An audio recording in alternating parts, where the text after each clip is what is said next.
10개의 성경 구절 잠들기 전 곁에 두고 읽으세요. 삶의 은혜가 찾아옵니다. 안녕하세요. 여러분, 오늘 하루도 정말 수고하셨습니다. 지금 이 시간 화면 앞에 계신 여러분은 어떤 마음으로 하루를 마무리하고 계신가요? 혹시 오늘 하루 겪었던 어려움들로 마음이 무거우신가요? 아니면 해결되지 않은 문제들로 인해 밤잠을 설치고 계시는 건 아닌가요? 현대를 살아가는 우리에게 밤은 때로 가장 외로운 시간이기도 합니다. 낮 동안 바쁘게 살아가면서 미처 느끼지 못했던 마음속 깊은 외로움, 불안, 걱정들이 고요한 밤이 되면 밀려오곤 합니다.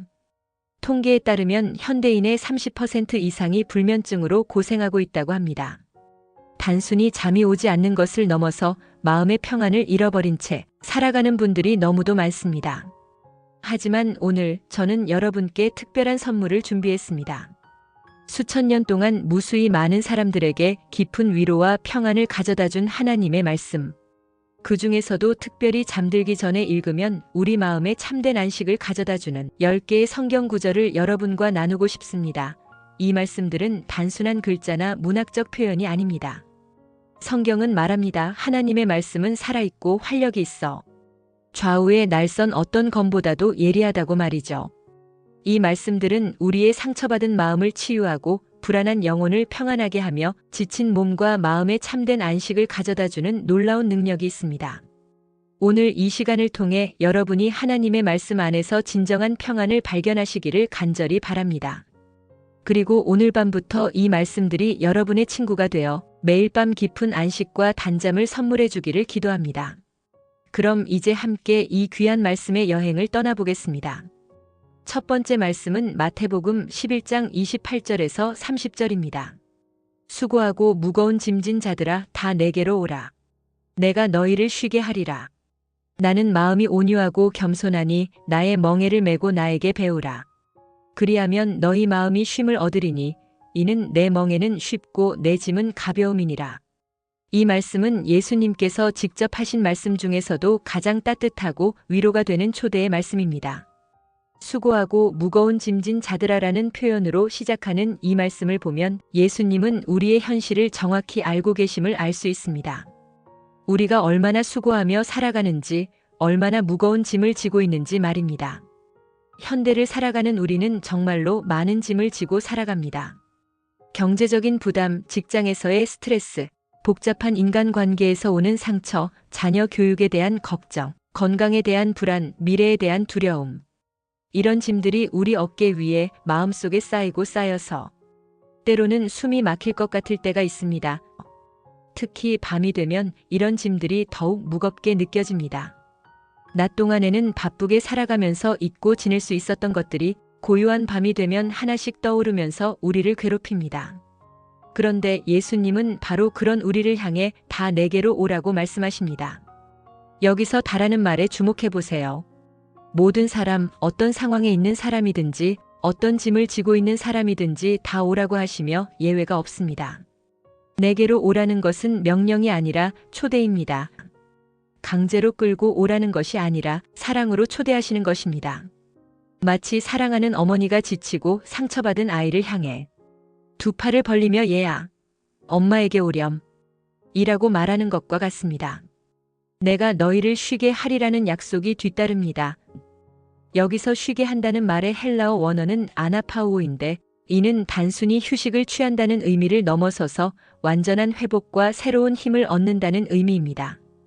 우리가 잠을 잘 때도 마찬가지입니다. 단순히 몸을 눕혀놓는 것이 진정한 쉼이 아닙니다. 마음이 평안해야 하고 영혼이 안식을 얻어야 참된 쉼이 됩니다. 예수님은 바로 그런 완전한 쉼을 약속해 주십니다. 29절에서 예수님은 나는 마음이 온유하고 겸손하니라고 자신을 소개하십니다. 온유함은 부드러움과 따뜻함을 의미하고 겸손함은 높은 자리에서 내려와 우리와 함께 하심을 의미합니다. 이런 예수님께 우리의 모든 짐을 맡길 수 있습니다. 나의 멍에를 메고 나에게 배우라고 하십니다. 멍에는 당시 농부들이 소나 말에게 씌워서 짐을 나르게 하는 도구였습니다. 예수님의 멍에는 우리를 짓누르는 것이 아니라 오히려 우리의 짐을 가볍게 해주는 것입니다. 30절에서 내 멍에는 쉽고 내 짐은 가벼움이니라고 말씀하십니다. 이것은 예수님과 함께하면 인생의 무거운 짐들이 가벼워진다는 뜻입니다. 짐이 사라지는 것이 아니라 예수님과 함께 나누어 짐으로써 가벼워지는 것입니다. 오늘 밤 여러분이 지고 있는 모든 무거운 짐들을 예수님께 맡기시기 바랍니다. 경제적 어려움도, 건강 문제도, 인간관계의 상처도, 미래에 대한 불안도 모두 주님께 맡기세요. 그러면 주님이 여러분에게 참된 안식을 주실 것입니다. 두 번째 말씀은 시편 4장 6절에서 8절까지입니다. 여러 사람의 말이 우리에게 선을 보일 자 누구냐 하오나 여호와여 주의 얼굴을 들어 우리에게 비추소서. 주께서 내 마음에 두신 기쁨은 그들의 곡식과 새 포도주가 풍성할 때보다 더하니이다. 내가 평안히 눕고 자기도 하리니 나를 안전히 거주하게 하시는 이는 오직 여호와이시니이다. 이 시편은 다윗이 어려운 상황 가운데서도 하나님을 향한 신뢰를 고백한 아름다운 노래입니다.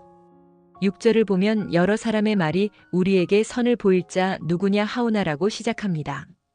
이는 당시 많은 사람들이 절망적인 상황에서 희망을 잃고 있었음을 보여줍니다. 마치 오늘날 많은 사람들이 도대체 언제 좋은 일이 생길까? 누가 우리를 도와줄 수 있을까? 라고 탄식하는 것과 같습니다. 현대인들도 마찬가지입니다. 뉴스를 켜면 온통 부정적인 소식들 뿐이고 경제는 어렵고 미래는 불투명해 보입니다. 그래서 많은 사람들이 언제쯤 좋아질까? 누가 우리를 구원해 줄까? 라고 한숨을 쉽니다. 그런데 다윗은 이런 절망적인 상황에서도 하나님을 바라봅니다. 여호와여 주의 얼굴을 들어 우리에게 비추소서라고 기도합니다. 하나님의 얼굴이 비춘다는 것은 하나님의 은혜와 복이 임한다는 의미입니다. 구약시대의 제사장들이 백성들을 축복할 때 사용했던 아론의 축복을 기억하시나요? 여호와는 내게 복을 주시고 너를 지키시기를 원하며 여호와는 그의 얼굴을 내게 비추사 은혜 베푸시기를 원하며라고 축복했습니다. 다윗도 바로 그런 하나님의 은혜를 구하고 있는 것입니다. 7절에서 다윗은 놀라운 고백을 합니다. 주께서 내 마음에 두신 기쁨은 그들의 곡식과 새 포도주가 풍성할 때보다 더하니이다. 이는 물질적인 풍요보다 하나님이 주시는 영적인 기쁨이 더 크다는 고백입니다. 당시의 곡식과 새 포도주는 풍요와 번영의 상징이었습니다.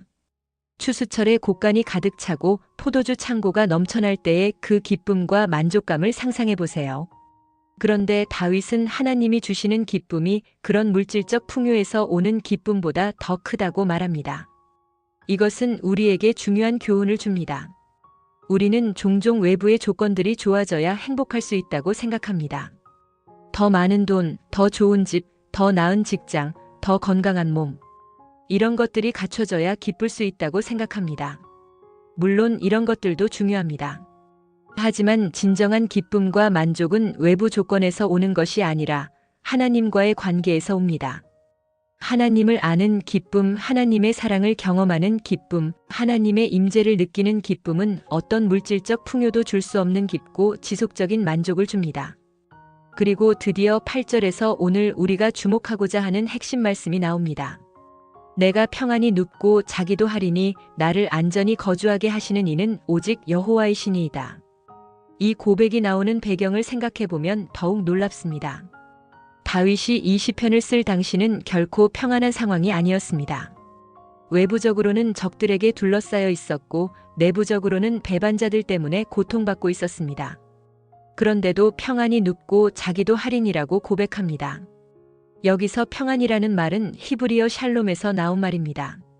샬롬은 단순한 평온함을 넘어서서 완전함, 온전함을 의미합니다. 아무런 문제가 없어서 평안한 것이 아니라 문제가 있어도 하나님을 신뢰하기 때문에 평안한 것입니다. 나를 안전히 거주하게 하시는 이는 오직 여호와의 신이이다라는 고백이 다윗의 평안의 비밀입니다.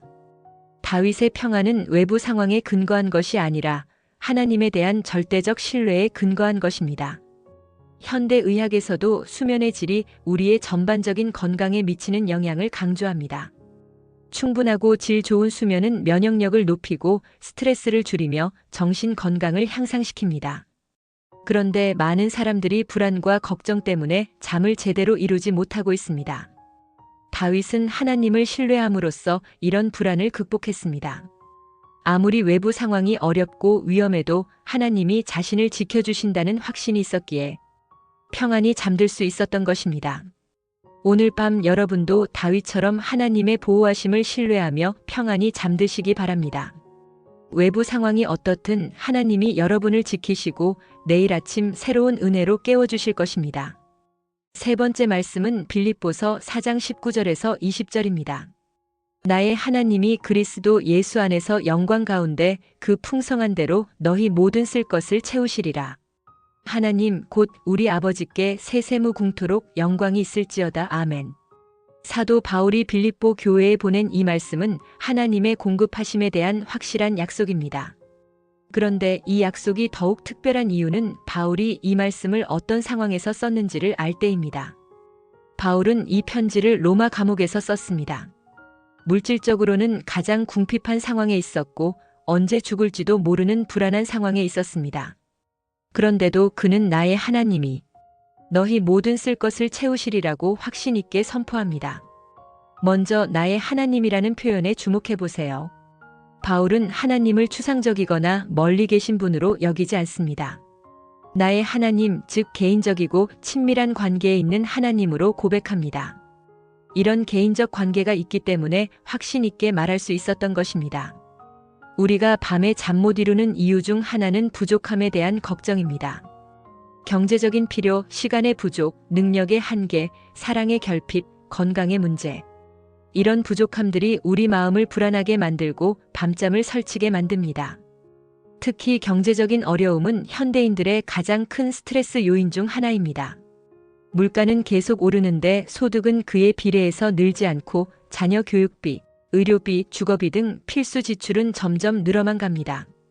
노후 준비도 해야 하고 비상시를 대비한 저축도 해야 하는데 현실은 빠듯하기만 합니다. 이런 경제적 압박감은 단순히 돈 문제에 그치지 않습니다. 우리의 자존감을 떨어뜨리고 가족 관계를 악화시키며 건강을 해치고 심지어 신앙까지 흔들리게 만들 수 있습니다. 그런데 바울은 모든 쓸 것을 채우시리라고 약속합니다. 여기서 모든 쓸 것이라는 표현이 중요합니다. 헬라어 원문에는 파산크레이안이라고 되어 있는데 이는 모든 필요라는 뜻입니다. 단순히 물질적인 필요만이 아니라 우리의 모든 필요를 의미합니다. 육체적 필요, 정신적 필요, 영적 필요, 관계적 필요. 우리가 진정으로 필요로 하는 모든 것을 하나님이 채워주신다는 약속입니다. 그런데 더 놀라운 것은 그 풍성한 대로라는 표현입니다.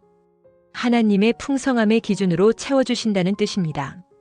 우리 좁은 생각이나 제한된 상상력의 기준이 아니라 하나님의 무한하신 풍성함의 기준으로 말입니다. 이를 좀 더 구체적으로 설명해 보겠습니다. 우리가 생각하는 충분함과 하나님이 생각하시는 충분함은 다릅니다. 우리는 오늘 하루 굶지 않을 정도면 충분해라고 생각할 수 있지만 하나님은 내 자녀가 풍성하게 먹고도 남을 만큼 주어야지라고 생각하십니다. 구약의 엘리야 선지자 이야기를 기억하시나요? 극심한 가뭄 때 사르밧 과부에게 가서 떡을 달라고 했을 때 과부는 마지막 밀가루와 기름으로 떡을 만들어 먹고 죽으려고 했다고 말했습니다. 그런데 하나님은 그 집의 밀가루 통과 기름병이 비지 않게 하셨습니다. 하루치만 주신 것이 아니라 가뭄이 끝날 때까지 계속 공급해 주셨습니다. 그리스도 예수 안에서라는 표현도 중요합니다. 이 모든 공급하심이 예수 그리스도를 통해서 이루어진다는 뜻입니다.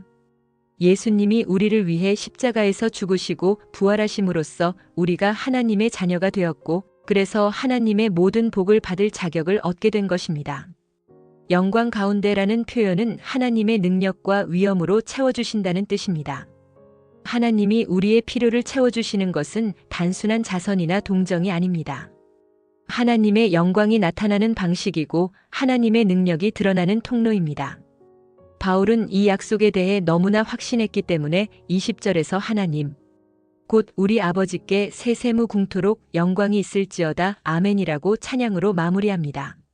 미래에 대한 불안이 아니라 감사와 찬양으로 마무리하는 것입니다. 오늘 밤 경제적인 어려움으로 잠 못 이루시는 분들이 계십니까? 건강 문제로 걱정하시는 분들이 계십니까? 자녀 문제, 직장 문제, 인간관계 문제로 고민하시는 분들이 계십니까? 하나님은 여러분의 모든 필요를 아시고 당신의 풍성함으로 채워주실 것입니다. 하나님의 공급하심은 우리의 상상을 초월합니다. 우리가 구하거나 생각하는 모든 것에 넘치도록 해주실 수 있는 분이십니다. 이 약속의 말씀을 붙들고 평안히 잠드세요. 내일은 하나님의 새로운 공급하심을 경험하는 날이 될 것입니다.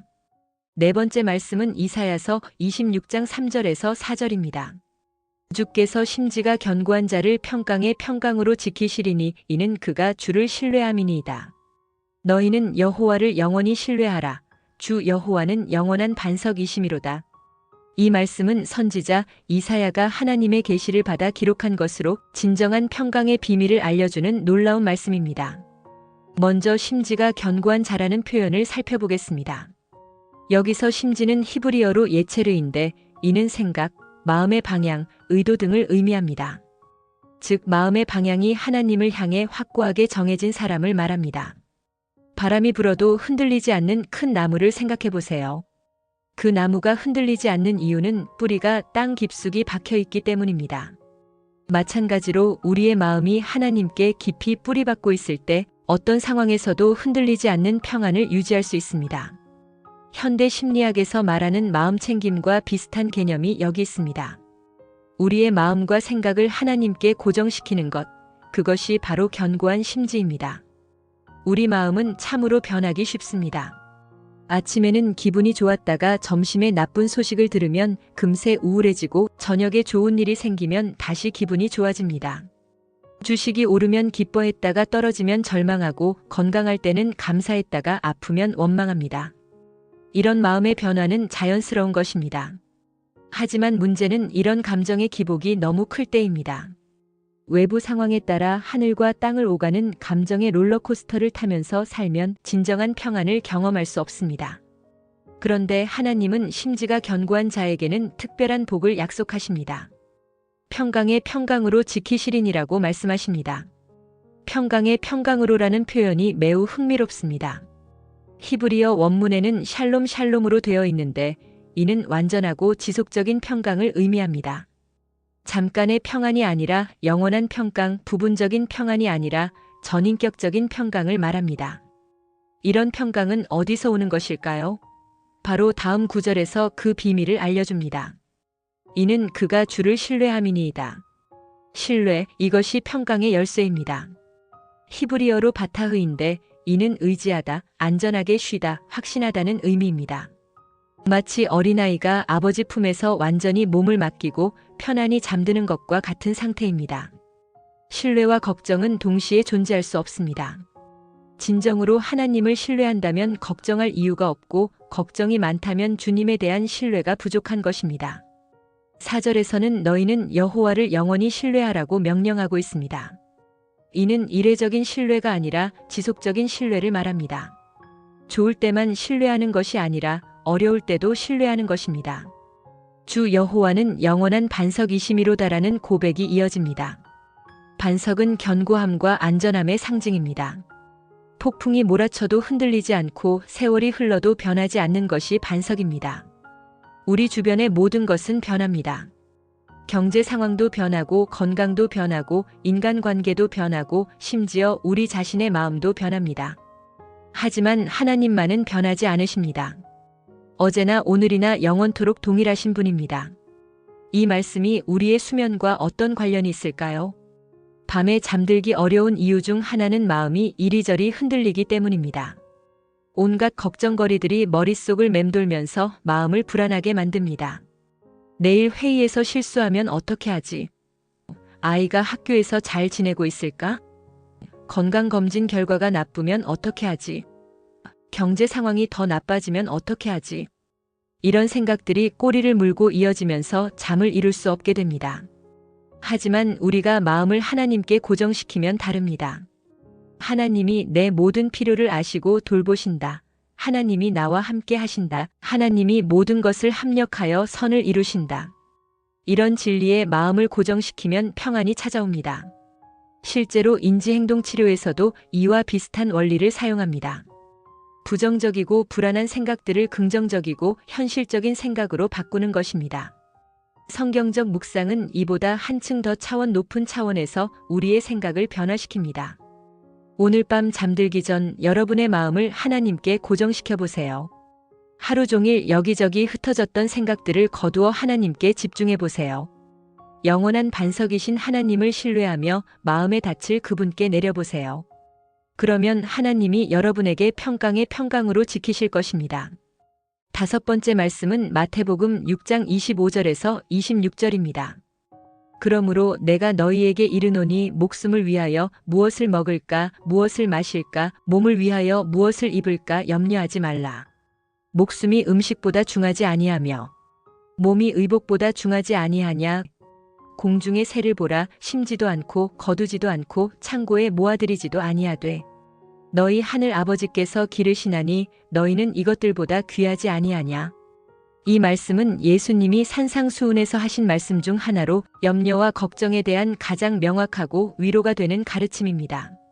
그러므로라는 말로 시작하는 것을 보면 이 말씀은 앞에서 하신 말씀과 연결되어 있습니다. 바로 앞 구절에서 예수님은 한 사람이 두 주인을 섬길 수 없나니 하나를 미워하며 다른 하나를 사랑하거나 하나를 중히 여기며 다른 하나를 경히 여김이라. 너희가 하나님과 재물을 겸하여 섬길 수 없느니라고 말씀하셨습니다. 즉 하나님을 주인으로 섬기기로 결정했다면 그 결과로서 염려하지 말라는 것입니다. 하나님이 우리의 주인이 되셨으므로 우리의 모든 필요를 책임져 주신다는 뜻입니다. 목숨을 위하여, 몸을 위하여 염려하지 말라고 하셨습니다. 여기서 말하는 염려는 단순한 관심이나 주의가 아닙니다. 헬라어 메림나오인데 이는 마음이 찢어진다, 분열된다는 의미입니다. 즉 걱정 때문에 마음이 평안을 잃고 분열되는 상태를 말합니다. 현대인들의 가장 큰 스트레스 요인들이 바로 이런 것들입니다. 먹고 사는 문제, 건강 문제, 자녀 교육 문제, 이런 기본적인 생존과 관련된 걱정들입니다. 통계에 따르면 현대인들의 걱정거리 중 90% 이상이 실제로 일어나지 않는다고 합니다. 그런데 우리는 일어나지도 않을 일들을 걱정하면서 현재의 평안을 잃어버리고 삽니다. 예수님은 목숨이 음식보다 중하지 아니하며 몸이 의복보다 중하지 아니하냐고 반문하십니다. 이는 논리적인 추론입니다. 더 중요한 것을 주신 하나님이 덜 중요한 것을 주지 않으실 리 없다는 것입니다. 목숨을 주신 하나님이 그 목숨을 유지할 음식을 주지 않으실까요? 몸을 주신 하나님이 그 몸을 보호할 의복을 주지 않으실까요? 당연히 주실 것입니다.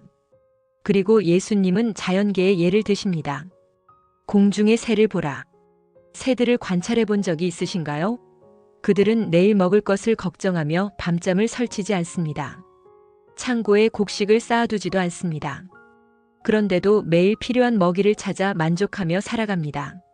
새들이 게으르다는 뜻이 아닙니다. 새들도 부지런히 먹이를 찾고 둥지를 짓고 새끼를 기릅니다. 하지만 그들은 과도한 걱정을 하지 않습니다. 오늘 할 일을 하고 내일은 내일의 염려에 맡깁니다. 예수님은 이런 새들도 하나님이 기르신다고 말씀하시면서 너희는 이것들보다 귀하지 아니하냐고 반문하십니다. 이 얼마나 놀라운 선언인지요. 하나님의 눈에 우리는 새들보다 훨씬 귀한 존재입니다. 우리는 하나님의 형상을 따라 만들어진 존재이고 예수 그리스도의 보혈로 구속받은 하나님의 자녀들입니다. 지구상의 새의 종류가 얼마나 많은지 아시나요? 약 1만 종이 넘는다고 합니다. 그리고 전 세계에 살고 있는 새의 개체수는 약 500억 마리라고 합니다. 하나님은 이 모든 새들을 하나하나 다 기르고 계십니다. 시편 147편 9절은 들짐승과 우는 까마귀 새끼에게 먹이를 주시는도다라고 말합니다. 까마귀 새끼 한 마리, 참새 한 마리까지도 하나님이 돌보신다는 뜻입니다. 그렇다면 주님의 형상을 가진 우리를, 예수님의 피로 사신 우리를 얼마나 더 세심하게 돌보실까요? 하지만 여기서 오해하지 말아야 할 것이 있습니다. 이것이 무책임한 낙관주의를 말하는 것은 아닙니다. 우리는 최선을 다해 노력해야 합니다. 일도 해야 하고 저축도 해야 하고 계획도 세워야 합니다. 하지만 그 결과에 대한 궁극적인 책임은 하나님께 맡기고 평안해야 합니다. 우리가 할 수 있는 최선을 다한 후에는 나머지는 하나님께서 처리하실 것을 믿고 맡겨야 합니다. 새들이 우리에게 가르쳐주는 또 다른 교훈이 있습니다. 그들은 현재에 집중한다는 것입니다. 과거의 실수를 후회하며 시간을 보내지도 않고 미래의 불확실함을 걱정하며 에너지를 낭비하지도 않습니다. 지금 이 순간에 필요한 일을 하며 살아갑니다. 우리도 새들에게서 이런 지혜를 배워야 합니다. 과거의 후회와 미래의 불안 사이에서 현재를 놓치지 말고 지금 이 순간 하나님이 주신 하루를 감사히 살아가는 것입니다. 오늘 밤 내일에 대한 모든 걱정을 하나님께 맡기세요. 공중의 새들보다 훨씬 귀한 여러분을 하나님이 반드시 돌보실 것입니다. 내일 아침 새들이 지저귀며 하나님의 돌보심을 노래할 때 여러분도 함께 하나님의 신실하심을 찬양하게 될 것입니다. 여섯 번째 말씀은 로마서 8장 28절부터 30절입니다. 우리가 알거니와 하나님을 사랑하는 자, 곧 그의 뜻대로 부르심을 입은 자들에게는 모든 것이 합력하여 선을 이루느니라. 하나님이 미리 아신 자들을 또한 미리 정하사 그 아들의 형상을 본받게 하려 하심이니 이는 그로 많은 형제 중에서 맏아들이 되게 하려 하심이니라. 또 미리 정하신 이들을 또한 부르시고 부르신 이들을 또한 의롭다 하시고 의롭다 하신 이들을 또한 영화롭게 하셨느니라. 이 말씀은 그리스도인들에게 가장 사랑받는 말씀 중 하나이면서 동시에 가장 깊은 위로를 주는 말씀입니다. 특히 어려운 상황에서 이해할 수 없는 일들이 일어날 때 큰 힘이 되는 말씀입니다. 28절은 우리가 알거니와로 시작합니다. 이는 바울이 확신을 가지고 말하는 것임을 보여줍니다. 추측이나 희망사항이 아니라 확실한 진리라는 뜻입니다. 하나님을 사랑하는 자, 곧 그의 뜻대로 부르심을 입은 자들에게는이라는 조건이 있습니다. 이 약속은 모든 사람에게 해당되는 것이 아니라 하나님을 사랑하고 하나님의 부르심에 응답한 사람들에게 해당되는 약속입니다. 그렇다면 하나님을 사랑한다는 것은 무엇을 의미할까요? 요한일서 5장 3절은 하나님을 사랑하는 것은 이것이니 우리가 그의 계명들을 지키는 것이라고 말합니다. 단순한 감정적 애정이 아니라 하나님의 말씀에 순종하는 구체적인 삶을 말합니다. 모든 것이 합력하여 선을 이루느니라는 이 말씀의 핵심입니다. 여기서 모든 것이라는 표현이 중요합니다. 좋은 것들만이 아니라 나쁜 것들까지, 우리가 이해할 수 있는 것들만이 아니라 이해할 수 없는 것들까지, 우리가 원하는 것들만이 아니라 원하지 않는 것들까지 포함됩니다. 합력하여라는 표현의 헬라어는 슈네르게오입니다. 이는 우리가 사용하는 시너지 효과의 어원이 되는 단어입니다. 여러 요소들이 함께 작용하여 더 큰 결과를 만들어내는 것을 말합니다. 이를 좀 더 구체적인 예로 설명해 보겠습니다. 숙련된 요리사를 생각해 보세요. 요리사는 단맛, 짠맛, 신맛, 쓴맛, 매운맛 등 다양한 맛의 재료들을 사용합니다. 개별 재료들은 때로 너무 쓰거나 너무 짜거나 너무 시큼할 수 있습니다. 하지만 요리사의 숙련된 손길을 거치면 이 모든 재료들이 조화를 이루어 맛있는 음식이 됩니다. 마찬가지로 우리 인생에는 좋은 일들만 일어나는 것이 아닙니다. 때로는 실패도 있고 상처도 있고 아픔도 있습니다. 질병이 찾아올 수도 있고 사업이 망할 수도 있고 인간관계가 깨질 수도 있습니다. 이런 일들이 일어날 때 우리는 왜 주님이 이런 일을 허락하실까? 라고 의문을 갖게 됩니다. 때로는 하나님을 원망하기도 하고 믿음이 흔들리기도 합니다.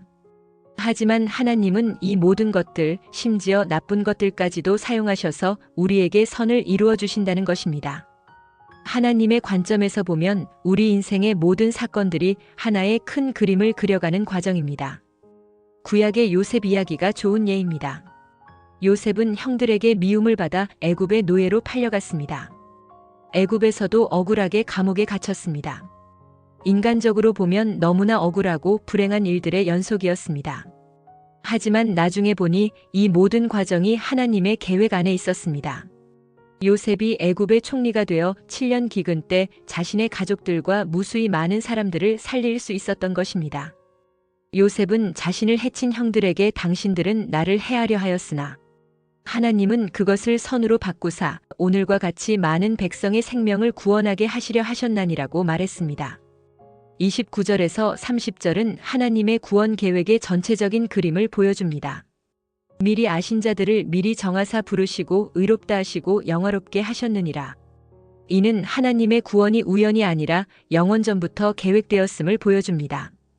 그 아들의 형상을 본받게 하려 하심이니라는 말씀이 하나님의 궁극적인 목적을 알려줍니다. 하나님이 우리에게 일어나는 모든 일들을 통해 이루고자 하시는 최종 목표는 우리가 예수님을 닮아가는 것입니다. 이것이 우리에게 어떤 위로를 줄까요? 우리 인생에 이해할 수 없는 일들이 일어날 때 그것이 단순한 불행이나 우연이 아니라는 것입니다. 하나님이 우리를 예수님의 형상으로 빚어가시는 과정의 일부라는 것입니다.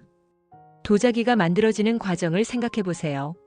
진흙을 빚고 가마에서 높은 온도로 굽고 다시 색칠하고 또 구워야 아름다운 도자기가 만들어집니다. 그 과정에서 진흙이 겪는 고통은 결국 아름다운 작품이 되기 위한 필수 과정입니다. 우리도 마찬가지입니다. 하나님은 우리를 예수님의 형상을 닮은 아름다운 작품으로 만들어가고 계십니다. 그 과정에서 때로는 어렵고 힘든 일들이 있을 수 있지만 그 모든 것이 우리를 더 아름다운 모습으로 빚어가시는 과정입니다. 오늘 하루를 돌아보면서 이해할 수 없는 일들이 있었나요? 속상한 일, 실망스러운 일, 억울한 일들이 있었나요? 하나님은 이 모든 것들까지도 사용하셔서 여러분에게 선을 이루어 주실 것입니다. 이 믿음으로 오늘 밤 평안히 잠드세요. 하나님의 선하신 계획이 여러분의 삶 가운데 이루어져 가고 있습니다. 내일 아침 일어날 때 여러분은 어제보다 조금 더 예수님을 닮은 모습이 될 것입니다.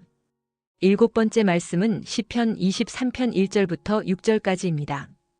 여호와는 나의 목자시니 내게 부족함이 없으리로다. 그가 나를 푸른 풀밭에 누이시며 쉴만한 물가로 인도하시는도다. 내 영혼을 소생시키고 자기 이름을 위하여 의의 길로 인도하시는도다. 내가 사망의 음침한 골짜기로 다닐지라도 해를 두려워하지 아니할 것은 주께서 나와 함께 하심이라. 주의 지팡이와 막대기가 나를 안위하시나이다. 주께서 내 원수의 목전에서 내게 상을 차려주시고 기름을 내 머리에 부으시니 내 잔이 넘치나이다. 내 평생의 선하심과 인자하심이 반드시 나를 따르리니 내가 여호와의 집에 영원히 살리로다. 이 시편 23편은 전 세계에서 가장 많이 암송되고 사랑받는 시편입니다. 장례식장에서 읽히기도 하고 병원에서 읽히기도 하며 전장에서도 읽혔습니다. 그만큼 사람들에게 깊은 위로와 평안을 주는 말씀입니다. 다윗은 젊은 시절 실제로 양을 치는 목자였습니다. 그래서 그는 목자와 양의 관계를 누구보다 잘 이해했습니다. 목자는 양들의 모든 필요를 채워주는 존재입니다. 먹이를 찾아주고 물을 마실 곳으로 인도하며 위험에서 보호하고 길을 잃었을 때 찾아오는 사람입니다. 1절 여호와는 나의 목자시니 내게 부족함이 없으리로다. 이 고백이 얼마나 확신에 찬 고백인지요. 내게 부족함이 없으리로다라는 말은 단순히 물질적 풍요만을 말하는 것이 아닙니다. 완전한 만족과 충족을 의미합니다. 현대인들은 항상 무언가 부족함을 느끼며 살아갑니다. 더 많은 돈, 더 넓은 집, 더 좋은 차, 더 높은 지위. 끝없는 욕망의 사다리를 올라가면서도 결코 만족을 얻지 못합니다. 하지만 여호와가 목자가 되신 사람은 다릅니다. 외적인 조건이 부족해 보일 수 있어도 마음속 깊은 곳에서 오는 만족과 충족감이 있습니다. 2절 그가 나를 푸른 풀밭에 누이시며 쉴만한 물가로 인도하시는도다. 푸른 풀밭에 누이시며라는 표현에서 눕는다는 것은 완전한 안전과 평안을 의미합니다.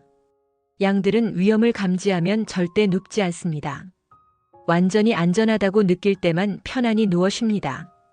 쉴만한 물가로 인도하시는 도다에서 쉴만한 물은 히브리어로 메누오트인데 고요하고 잔잔한 물을 의미합니다. 양들은 급류에서는 물을 마실 수 없습니다. 고요한 물가에서만 안전하게 목을 축일 수 있습니다. 현대인들은 너무 바쁘게 살아갑니다. 마치 급류 같은 삶의 속도에 떠밀려 살아가면서 진정한 쉼을 잃어버린 채 살아갑니다.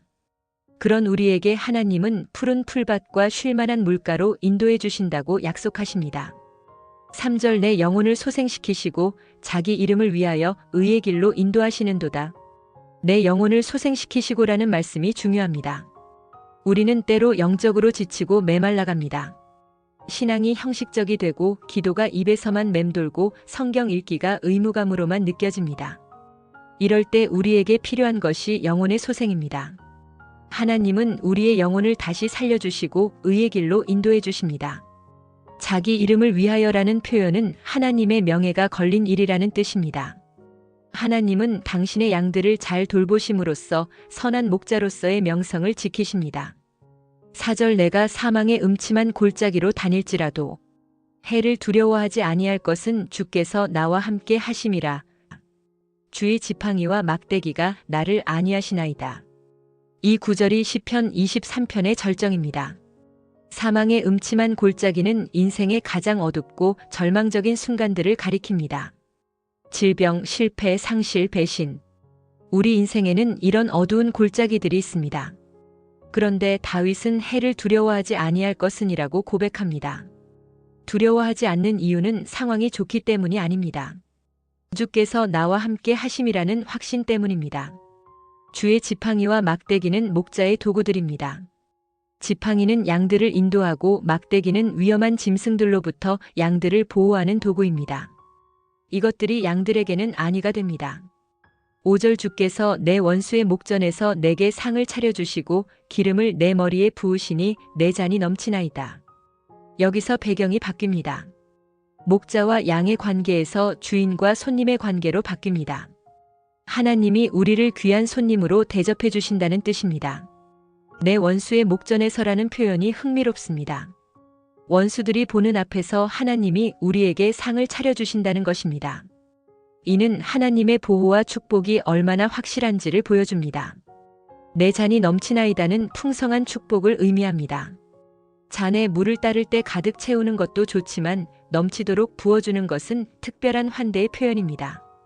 6절 내 평생의 선하심과 인자하심이 반드시 나를 따르리니 내가 여호와의 집에 영원히 살리로다. 마지막 9절에서 다윗은 미래에 대한 확신을 표현합니다. 반드시 나를 따르리니라는 말은 주님의 선하심과 인자하심이 우리를 쫓아다닌다는 뜻입니다. 우리가 하나님을 찾는 것이 아니라 하나님의 은혜가 우리를 찾아온다는 것입니다. 여호와의 집에 영원히 살리로다는 영원한 안식에 대한 소망을 표현합니다. 이 땅에서의 순례 여행이 끝나면 영원한 본향에서 하나님과 함께 거할 것이라는 확신입니다. 이 시편 23편이 우리의 수면과 어떤 관련이 있을까요? 이 시편은 완전한 안정감을 주는 말씀입니다. 좋은 목자의 보호를 받는 양처럼 우리도 선한 목자이신 하나님의 보호 아래서 평안히 쉴 수 있습니다.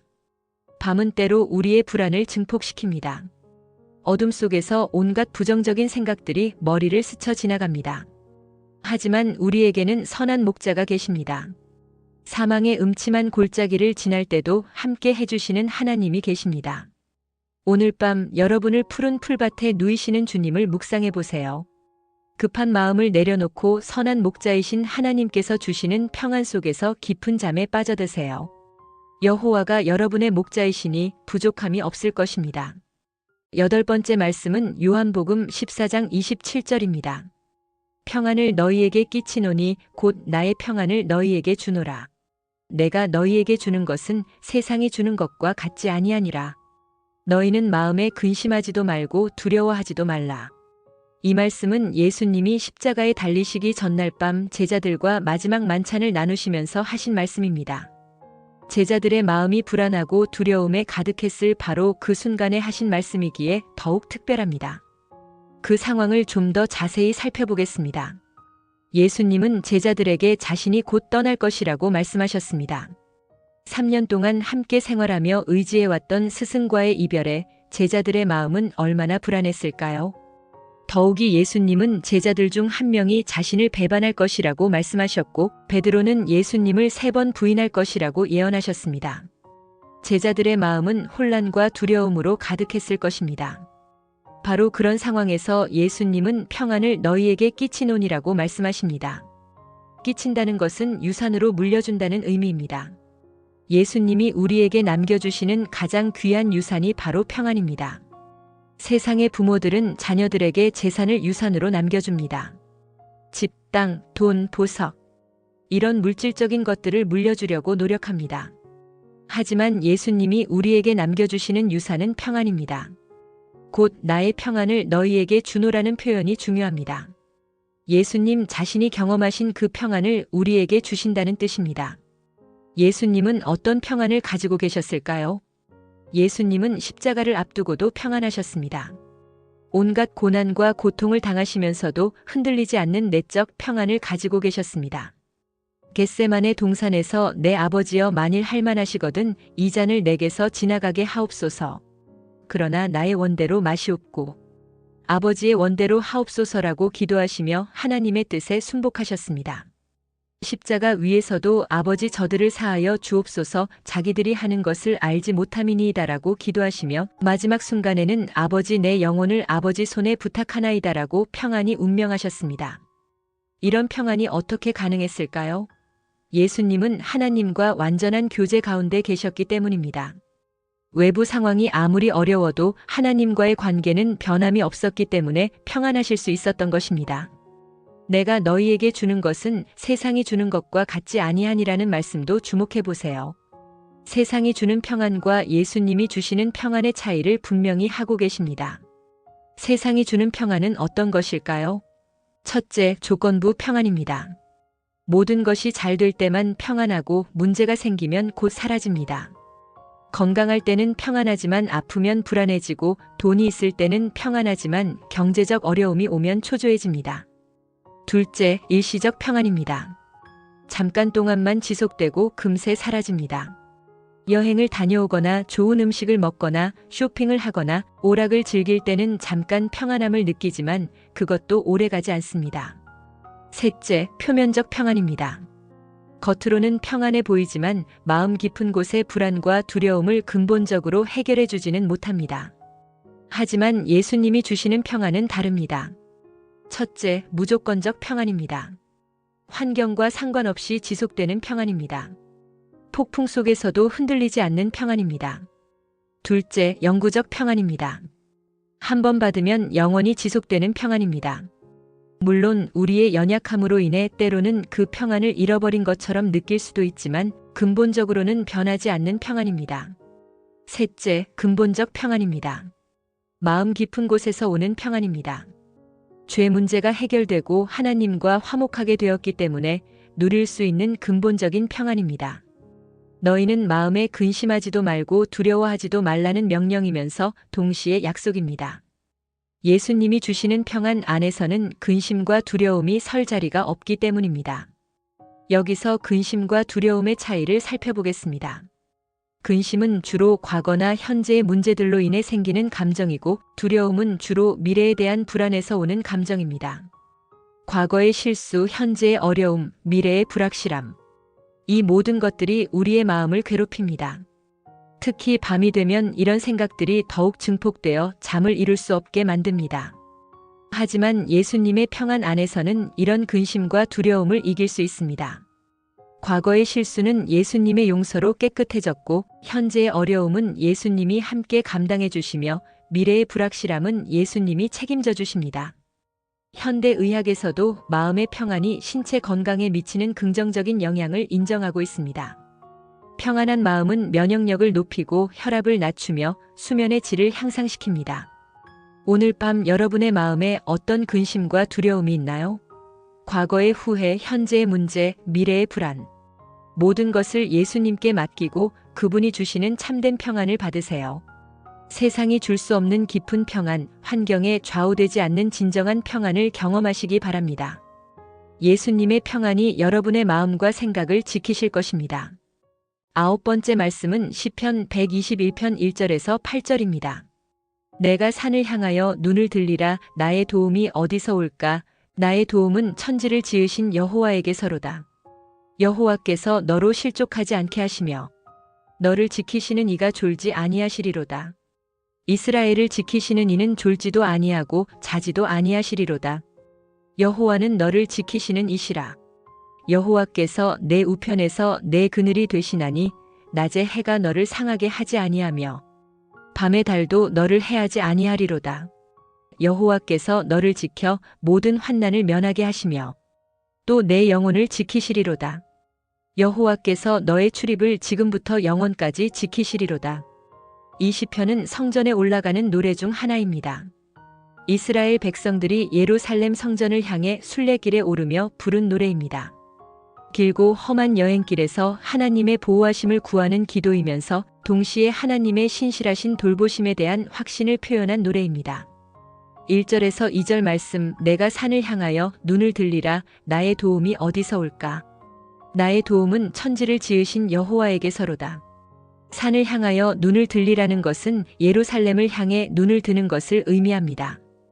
예루살렘은 산 위에 세워진 도시이고 성전이 있는 곳이었습니다.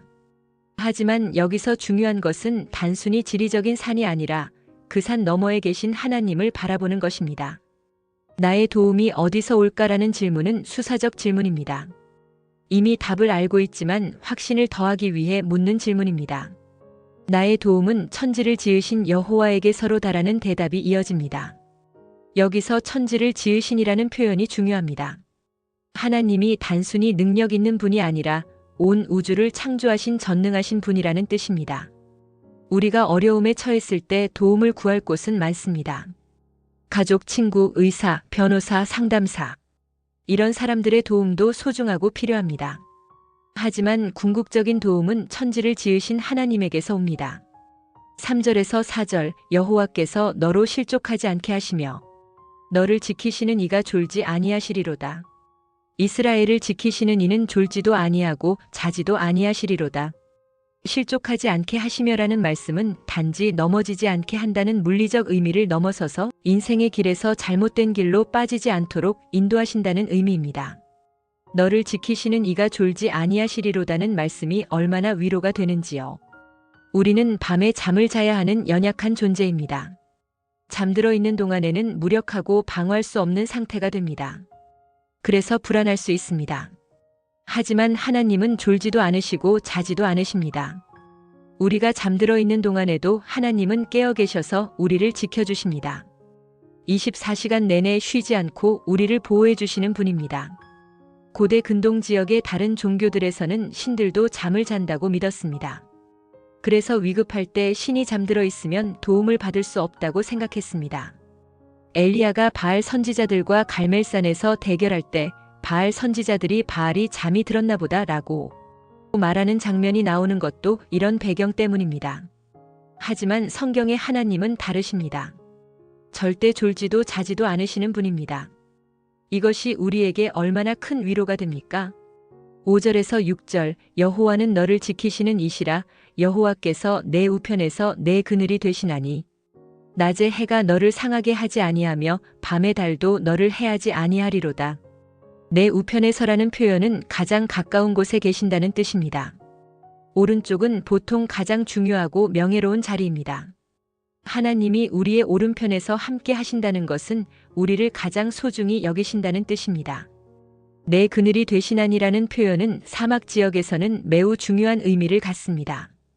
뜨거운 태양 아래서 그늘은 생명을 구하는 피난처입니다. 하나님이 우리의 그늘이 되신다는 것은 모든 위험과 해로운 것들로부터 우리를 보호하신다는 뜻입니다. 낮에 해가 너를 상하게 하지 아니하며 밤의 달도 너를 해하지 아니하리로다는 24시간 내내 하나님의 보호가 계속된다는 의미입니다. 낮에도 밤에도 하나님의 보호하심은 변함이 없습니다. 7절에서 8절, 여호와께서 너를 지켜 모든 환난을 면하게 하시며 또 내 영혼을 지키시리로다.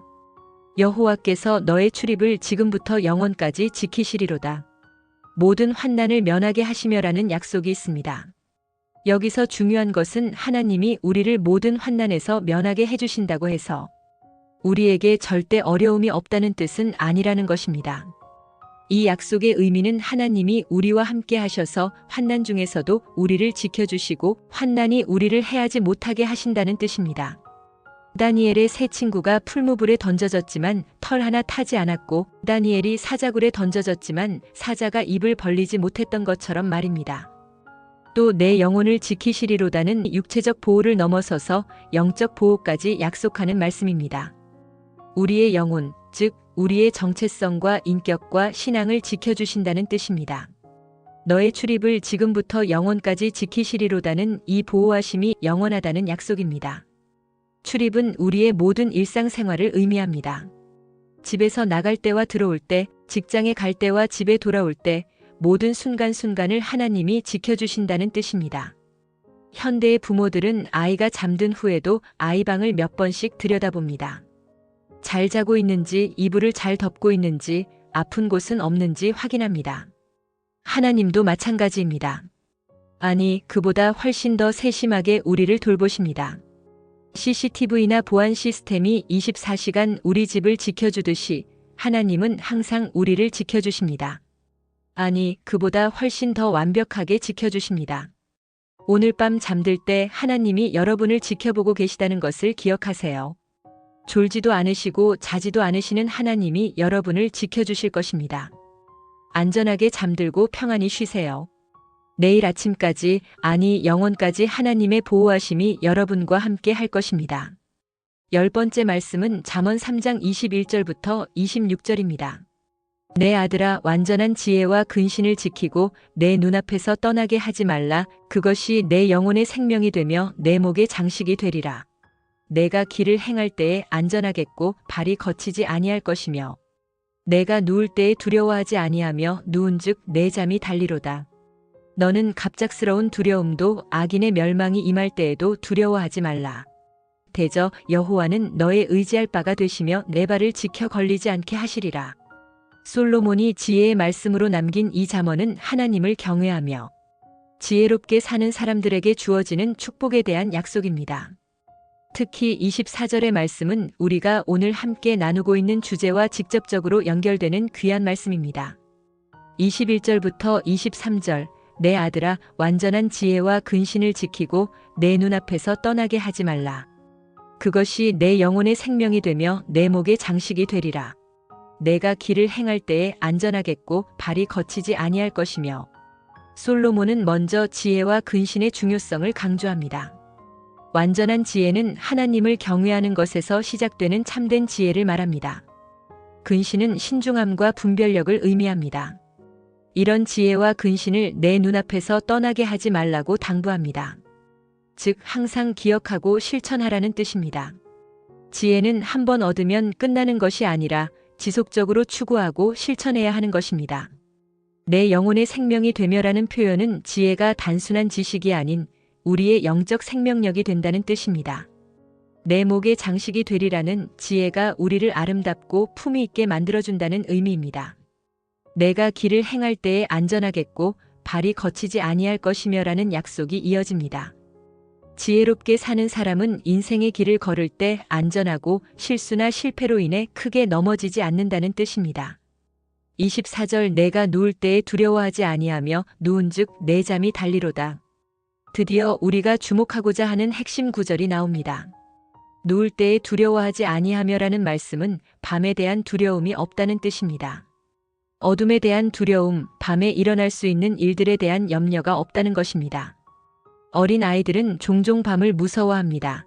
이는 아이들의 순수한 상상력과 관련이 있습니다. 어둠 속에 숨어 있을 수 있는 괴물, 알 수 없는 소리, 혼자 있다는 불안감 때문입니다. 하지만 부모가 곁에 있으면 아이는 안심하고 잠들 수 있습니다. 어른들도 마찬가지입니다. 밤은 때로 우리의 불안을 증폭시키는 시간입니다. 낮 동안에는 바쁘게 살아가면서 잊고 지낼 수 있었던 걱정들이 고요한 밤이 되면 하나둘씩 머리를 들기 시작합니다. 건강에 대한 걱정, 경제적 어려움, 가족 문제, 직장 문제, 인간관계의 갈등. 이런 것들이 밤이 되면 더욱 크고 무겁게 느껴집니다. 그래서 많은 사람들이 불면증으로 고생합니다. 하지만 하나님을 경외하고 지혜롭게 사는 사람들에게는 다른 약속이 주어집니다. 누울 때에 두려워하지 아니하며라는 약속입니다. 하나님이 우리와 함께 계시기 때문에 밤의 두려움을 이길 수 있다는 것입니다. 누운즉 내 잠이 달리로다는 말씀이 더욱 특별합니다. 달다는 것은 단순히 잠을 잘 잔다는 의미를 넘어섭니다. 히브리어 아레브는 기쁘다, 즐겁다, 만족스럽다는 의미가 포함된 단어입니다. 즉, 단순히 잠을 자는 것이 아니라 달콤하고 만족스러운 잠을 잔다는 뜻입니다. 깊이 잠들고 개운하게 일어나며 충분한 휴식을 얻는다는 의미입니다. 현대 사회에서 많은 사람들이 수면장애로 고생하고 있습니다. 스트레스, 걱정, 불안이 양질의 수면을 방해합니다. 잠을 자도 개운하지 않고 자주 깨며 악몽을 꾸기도 합니다. 하지만 하나님을 신뢰하는 사람들에게는 단잠이라는 선물이 주어집니다. 마음이 평안하기 때문에 깊이 잠들 수 있고 아침에 일어날 때 상쾌함을 느낄 수 있습니다. 과학적으로도 긍정적인 마음가짐과 평안한 정신 상태가 수면의 질을 향상시킨다는 것이 입증되었습니다. 스트레스 호르몬인 코르티솔이 줄어들고 행복 호르몬인 세로토닌과 엔도르핀이 분비되어 자연스럽게 잠에 빠져들게 됩니다. 수면 중에는 우리 몸의 회복과 재생이 일어납니다. 근육이 회복되고 면역 시스템이 강화되며 뇌에서는 하루 동안 축적된 노폐물들이 제거됩니다. 또한 기억이 정리되고 통합되는 과정도 일어납니다. 따라서 양질의 수면은 단순한 휴식을 넘어서서 우리의 전인적 건강에 필수적인 요소입니다. 하나님이 우리에게 단잠을 선물로 주시는 것은 우리의 건강과 행복을 위한 것입니다. 25절부터 26절 너는 갑작스러운 두려움도 악인의 멸망이 임할 때에도 두려워하지 말라. 대저 여호와는 너의 의지할 바가 되시며 내 발을 지켜 걸리지 않게 하시리라. 25절에서는 두 가지 종류의 두려움을 언급합니다. 갑작스러운 두려움과 악인의 멸망이 임할 때의 두려움입니다. 갑작스러운 두려움은 예기치 못한 사고나 재난, 질병, 실패 등을 의미합니다. 우리가 아무리 계획을 세우고 준비를 해도 예상하지 못한 일들이 일어날 수 있습니다. 이런 것들에 대한 두려움이 우리를 괴롭힙니다. 악인의 멸망이 임할 때는 사회적 혼란이나 불의가 판을 치는 상황을 의미합니다. 정의롭지 못한 세상에서 선한 사람들이 오히려 손해를 보는 것 같고 악한 사람들이 형통하는 것처럼 보일 때가 있습니다. 하지만 결국 하나님의 심판이 임할 때 모든 것이 바로 잡힐 것입니다. 그런데 솔로몬은 이 두 가지 상황 모두에서 두려워하지 말라고 말합니다. 그 이유는 26절에 나옵니다. 대저 여호와는 너의 의지할 바가 되시며라는 말씀이 모든 두려움을 이기는 비결입니다. 하나님이 우리가 의지할 분이 되신다는 것입니다. 의지한다는 것은 완전히 맡긴다는 뜻입니다. 마치 어린아이가 아버지를 완전히 신뢰하며 아버지 품에 안기는 것과 같습니다. 아버지가 있으면 아이는 안전하다고 느낍니다. 내 발을 지켜 걸리지 않게 하시리라는 하나님의 구체적인 보호하심을 약속하는 말씀입니다. 우리가 인생의 길을 걸어갈 때 함정에 빠지거나 올무에 걸리지 않도록 지켜주신다는 뜻입니다. 이 모든 약속들이 우리에게 주는 메시지는 분명합니다. 하나님을 경외하고 지혜롭게 사는 사람들에게는 평안한 밤과 단잠이 보장된다는 것입니다. 물론 이것이 그리스도인들에게 절대 어려움이 없다는 뜻은 아닙니다. 우리도 때로는 힘든 일을 겪을 수 있습니다. 하지만 그런 중에도 하나님께서 주시는 평안과 안식이 있다는 것입니다. 욥도 극심한 고난을 겪었지만 결국 하나님의 선하심을 경험했습니다. 다윗도 많은 시련을 겪었지만 여호와는 나의 목자시니 내게 부족함이 없으리로다라고 고백할 수 있었습니다. 오늘 밤 하나님의 약속을 믿고 평안한 마음으로 잠자리에 드세요. 하나님이 여러분에게 달콤하고 깊은 잠을 선물로 주실 것입니다. 갑작스러운 두려움도 세상의 불안도 여러분을 해할 수 없습니다. 여호와가 여러분의 의지할 바가 되시기 때문입니다. 지금까지 잠들기 전에 읽으면 좋은 10개의 성경 구절을 함께 살펴보았습니다. 이 말씀들을 단순히 읽고 지나가는 것이 아니라 우리 삶에 실제로 적용해 보는 것이 중요합니다. 첫째, 말씀 암송의 힘. 이 말씀들을 암송해 보시기 바랍니다. 말씀을 마음에 새기면 필요한 순간에 성령님이 그 말씀을 생각나게 해주십니다. 불안하고 두려울 때, 걱정이 밀려올 때 이 말씀들이 우리의 방패가 되어줄 것입니다. 암송이 어려우시다면 핵심 문구라도 기억해 보세요. 내가 너희를 쉬게 하리라. 평안히 눕고 자기도 하리니 모든 쓸 것을 채우시리라. 평강의 평강으로 너희는 이것들보다 귀하지 아니하냐. 모든 것이 합력하여 선을. 여호와는 나의 목자, 나의 평안을 너희에게 주노라. 졸지도 않고 자지도 않으시리로다. 내 잠이 달리로다. 둘째, 개인별 맞춤 묵상. 매일 밤 한 구절씩 선택해서 깊이 묵상해 보세요. 그 말씀이 나에게 주는 의미가 무엇인지, 오늘 하루 내 삶과 어떻게 연결되는지 생각해 보세요. 예를 들어 경제적으로 어려운 상황이라면 빌립보서 4장 19절을 묵상하고, 불안함이 클 때는 이사야서 26장 3절을 묵상하고, 외로울 때는 시편 23편을 묵상해 보세요. 셋째, 말씀을 기도로 바꾸기. 이 말씀들을 개인적인 기도로 바꾸어 보세요. 주님, 제가 오늘 하루 부족하지만 수고하며 일했습니다. 주님이 저를 쉬게 해주신다고 약속하셨으니 이제 모든 걱정을 내려놓고 평안히 쉬겠습니다와 같이 말씀을 기도로 만들어 보세요. 하나님, 공중의 새들보다 귀한 저를 돌보신다고 하셨으니 내일에 대한 모든 걱정을 하나님께 맡깁니다. 주님, 졸지도 자지도 않으시는 하나님이 저를 지켜주시니 안전하게 잠들겠습니다. 등등. 넷째, 가족 신앙 교육의 활용. 가족들과 함께 이 말씀들을 나누어 보세요.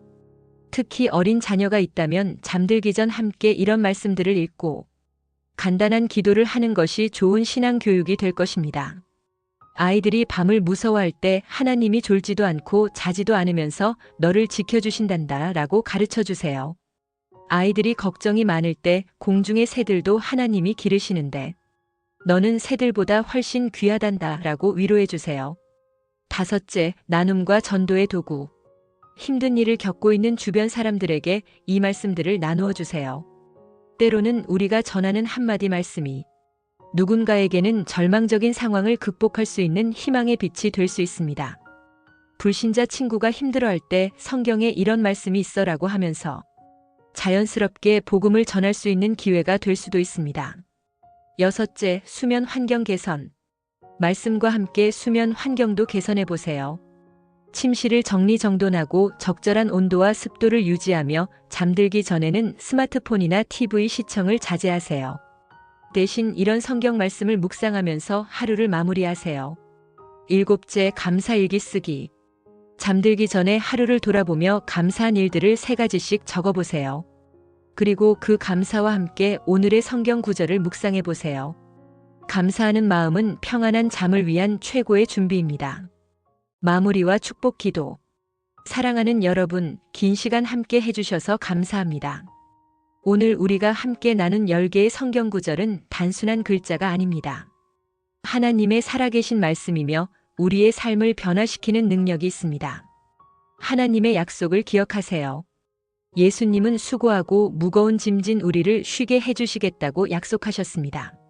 하나님은 우리의 모든 필요를 풍성하게 채워주시겠다고 약속하셨습니다.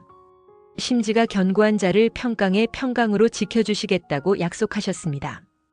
공중의 새들보다 귀한 우리를 돌보시겠다고 약속하셨습니다. 모든 것이 합력하여 선을 이루어 주시겠다고 약속하셨습니다. 선한 목자로서 우리를 푸른 풀밭과 쉴 만한 물가로 인도해 주시겠다고 약속하셨습니다. 예수님의 평안을 우리에게 주시겠다고 약속하셨습니다.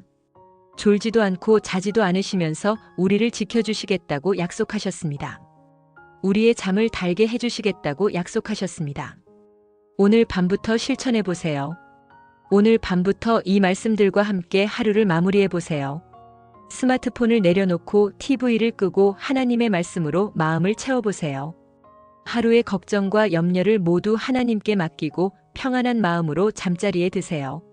내일 아침 일어날 때 여러분은 하나님의 새로운 은혜로 충만한 하루를 시작하게 될 것입니다. 밤새 하나님이 여러분을 지켜주시고 새로운 힘과 소망으로 채워주실 것입니다. 나눔의 축복. 이 말씀들을 혼자만 간직하지 마시고 주변의 어려운 사람들과 나누어 주세요. 가족들과 함께, 친구들과 함께, 이웃들과 함께 이 복된 말씀을 나누어 주세요. 나누면 나눌수록 더 큰 복이 될 것입니다. 마지막 당부. 기억하세요. 여러분은 혼자가 아닙니다. 졸지도 않으시고 자지도 않으시는 하나님이 여러분을 지켜주고 계십니다. 여러분의 모든 필요를 아시는 하나님이 풍성한 은혜로 채워주실 것입니다. 때로는 인생이 이해할 수 없는 방향으로 흘러갈 때도 있을 것입니다. 하지만 하나님은 모든 것을 합력하여 선을 이루시는 분이시며 여러분을 푸른 풀밭과 쉴 만한 물가로 인도하시는 선한 목자이십니다. 축복 기도. 사랑하는 하나님 아버지, 오늘도 우리와 함께 해주셔서 감사합니다. 이 시간을 통해 주님의 말씀을 듣게 해주셔서 감사합니다. 이제 하루를 마무리하며 잠자리에 들려고 하는 모든 이들에게 깊은 평안을 허락해 주세요. 오늘도 수고한 모든 이들의 피로를 말끔히 씻어주시고 마음 깊은 곳까지 평안으로 채워주세요. 주님의 말씀이 우리의 마음 깊은 곳에 새겨져서 어떤 상황에도 흔들리지 않는 믿음을 갖게 해주세요. 모든 걱정과 염려를 주님께 맡기고 평안히 잠들 수 있도록 도와주세요. 밤새 우리를 지켜주시고 악한 것들로부터 보호해주세요. 내일 아침 일어날 때까지 주님의 평안이 우리와 함께 하게 해주세요. 새로운 하루를 주님의 은혜로 시작할 수 있게 해주시고 오늘보다 더 주님을 닮아가는 하루가 되게 해주세요. 이 말씀들을 통해 위로받은 모든 이들이 다른 사람들에게도 위로가 되는 통로로 사용되게 해주세요. 우리 가정에 평안을 주시고 우리나라와 전 세계에도 주님의 평안이 임하게 해주세요. 예수님의 이름으로 간절히 기도드립니다. 아멘. 마지막 인사. 여러분의 잠자리에 하나님의 평안이 함께 하기를 축복합니다. 하나님의 말씀이 여러분의 베개가 되고 주님의 사랑이 여러분의 이불이 되기를 기도합니다. 단꿈 꾸시고 깊은 잠 주무시고 내일 아침 하나님의 새로운 은혜로 충만하게 일어나시기를 축복합니다. 안녕히 주무세요. 하나님의 은혜와 평강이 여러분과 함께 하시기를 축복합니다. 오늘 밤 여러분의 잠자리에 천사들이 진을 치고 여러분을 지켜줄 것입니다. 좋은 밤 되세요. 하나님은 여러분을 사랑하십니다.